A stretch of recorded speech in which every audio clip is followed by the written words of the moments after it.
I am 75 years old, but I don't have blood pressure. I don't have diabetes. Of course, I have also got good genes, but I also eat our indigenous foods, fruits, bananas, cassava, millet. Hi, welcome to Karnivore Africa. My name is Innocent. Today we are having a dissection of the presidential dietary messages. President Museveni is the longest serving president of the Republic of Uganda. He is known to be a wise leader, and he is known to give speeches punched with a great sense of humor. He declares that at past the age of 75, he neither has hypertension nor type 2 diabetes, and he attributes this in part to good genes. He is a practicing herdsman, having hundreds of indigenous Ankole cattle. He says that his family has had cattle for the past 7,000 years. It goes without saying that the African population can pick a leaf from his nutritional messages and experience. President Museveni has a list of haram, and these are the foods which he does not eat. I don't eat bread because I heard that bread has that it has got gluten, and that gluten is not good for the body. And that is very, very true. Studies show glutens are indigestible and they destroy the gut of everyone who eats them. Please note that glutens are also found in maize, in rice, in barley, in sorghum and millet, and these can equally harm human health to those with susceptible genes. I don't eat fish because fish is haram. President Museveni does not eat fish, and this one he attributes it to cultural reasons. My thoughts on this is that some fish may contain mercury and industrial chemical contamination. Also, farm-raised fish are fed on feeds such as those for chicken, and they may give the same negative effects that people get when they eat grains. I don't eat chicken because I believe that if you eat chicken, you will be unstable. How can you eat a bird? President Museveni does not eat chicken. He thinks that eating chicken can make one unstable. My personal thoughts on this is that there is some science to this. Chicken is monogastric, meaning that it has a single chamber stomach. Now, if a monogastric animal eats food, then whoever eats that chicken can get the effects of eating the same food that the chicken has eaten. In this case, we know that grains make people to fall sick. And that means that if someone eats chicken or any animal which has fed on grains, there is a possibility that this can affect that person's health. Conventional chicken is generally high in omega-6. I don't eat pigs for sure. I don't eat pigs. We know that pigs are monogastric animals and they are generally high in histamine or omega-6, especially when they are fed on grains. I don't eat goat. I don't eat mutton. Most tribes in Western Uganda do not eat mutton. And because of this, when you go to the place where they sell meat, sheep is normally disguised as goat. We have had stories of when people get the tails of goat and then they suture them on the sheep so that they can easily sell it to people, and the people buy it as if they are buying a goat, yet it is actually sheep. So there is that about the sheep, but about the goat I don't know why President Museveni doesn't eat goat. I hear you eat rice. I don't know why you eat rice. Me, I don't eat rice. I'm not an Indian. Now, we know that rice is very high in sugar. For example, if you eat 150 grams of rice, which is very, very easy to eat, even a child can eat this, you are same as someone who has taken 10 teaspoonfuls of sugar. We also know that rice is high in heavy metals. Heavy metals such as arsenic, cadmium, and lead, especially rice which is grown in wetlands. President Museveni's list of the foods that he eats. He likes eating matoke, call them plantains or bananas. He likes eating millet. He likes eating cassava, which is locally known as muhogo. He likes eating Irish potatoes. He likes eating vegetables, which are locally grown.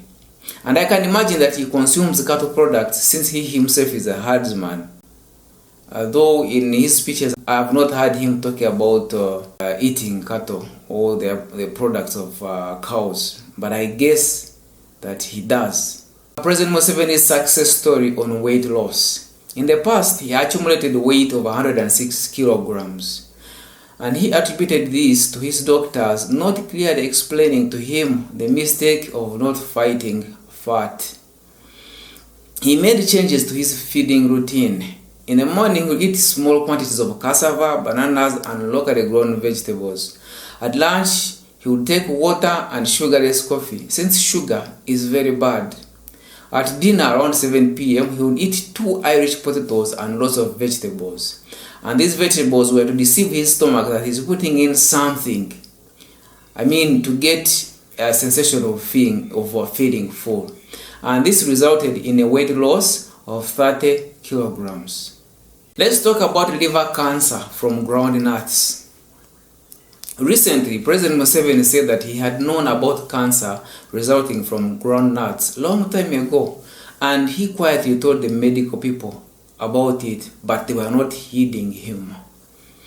So President Museveni chose to broadcast this publicly about this danger and declared that he was to ban the selling of ground nuts without husks in Uganda. Ground nuts develop a mold, or call it aflatoxins, when removed from their husks. Once these are eaten by people, they may develop liver cancer. President Museveni's other statements suggest that he and his household eat ground nuts, but these ground nuts are prepared immediately after husking them, or immediately after taking them out of the husks. These are my personal lessons from the presidential message. Due to his position as a president, he may not freely talk about the dangers of some foods, since these may have serious economic implications. For example, when he was talking about him not eating chicken, someone who was interviewing him said that, "Do you realize that you have put KFC out of business?" You've just put KFC out of business now. You do realize that. It's So there are so many foodstuffs which make people sick, and I believe that the president knows about it, but because some people can make losses when he talks about it, he doesn't want to speak so much about it. But when it gets out of hand, he's forced to speak, such as in this scenario of ground nuts, in the scenario of rice, and also in the scenario of bread or wheat. Doctors may not give sufficient nutritional advice. The ability of natural plant toxins such as glutens to harm human health is real. GMO foods compromise the nutritional value of plants, and much sugar is not good for human health.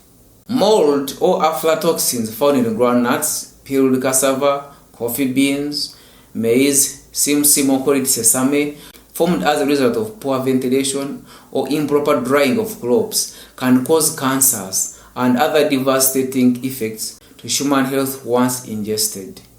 Reduced carbohydrate intake combined with intermittent fasting can help in the management of weight. The president is aware that dairy milk can lead to weight gain. Genes have an influence on one's health, but someone's nutrition is key. Please note that genes are only opportunistic and they dictate people's health outcomes only when they are eating the improper foods. Now, this is the feeding for animals. As a carnivore community, this is what we know about animals. Animals and their products are a better nutritional option compared to plants. And ruminants such as cattle, goats, and sheep are considered better than monogastric animals such as pigs and chicken. In the carnivore and ketogenic diet space, ruminants such as cattle, goats, and lamb are considered the best since their digestive system is the most superior. With their 4-chamber stomach, they have the ability to fully ferment the food they eat and they digest it better. Their meat is very low in histamine and also low in omega-6. Animal fats such as cow ghee, butter, lard, beef tallow are the best fats for human health. Vegetable oil or seed oils are very toxic to human health. Monogastric animals such as pigs, rabbits, or birds have an inferior digestive system. Their meat is generally high in omega-6, especially when they are feeding on grains. The most inferior animal-based food is more superior than the greatest plant-based food known to man. For example, pork is way better than fresh beans or any known vegetable. Please note that grass-fed pigs are not as high in omega-6 as those which are fed on grains. Studies show that marinating pork in salty water for a few hours before preparing it makes it more safer for humans to eat. Humans can survive and thrive on a cow alone, and beef is arguably the best meat, while cow ghee or butter are excellent for the body. These alone, taken with salt and water, put the body in the optimal health performance. Thus, cattle are practical and should be cherished. In order for man to safely eat plants and benefit from them, a lot has to first be done to them, including fermenting them and removing lectins such as glutens, degrade the carbohydrate sugars and break bonds of the anti-nutrients such as the phytates. Anti-nutrients prevent absorption and utilization of minerals and other nutrients by our bodies. Without consumption of animal-based foods, humans can become nutrient deficient even while eating the so-called healthy plant-based foods and vegetables. Closing remarks. People who eat lots of animal-based foods over generations are altogether healthier, with the attributes of being generally taller, stronger, and having well-defined jaws, straight teeth, and show signs of slow aging. Consider the Maasai, the Bahima, and other cattle-keeping tribes of Africa. All people can get these attributes if they do the same for some number of generations. People will need government support to invest in beef and A2 dairy producing animals, and also implement plant fermentation initiatives for better health outcomes. It will be my desire to meet the President Museveni, so that we can have a healthy talk about diet and about nutrition, because we know that doctors are not the best at giving nutritional advice. They are good at saving lives in emergency cases, but as far as giving good health is concerned, we have to look elsewhere. Thank you so much.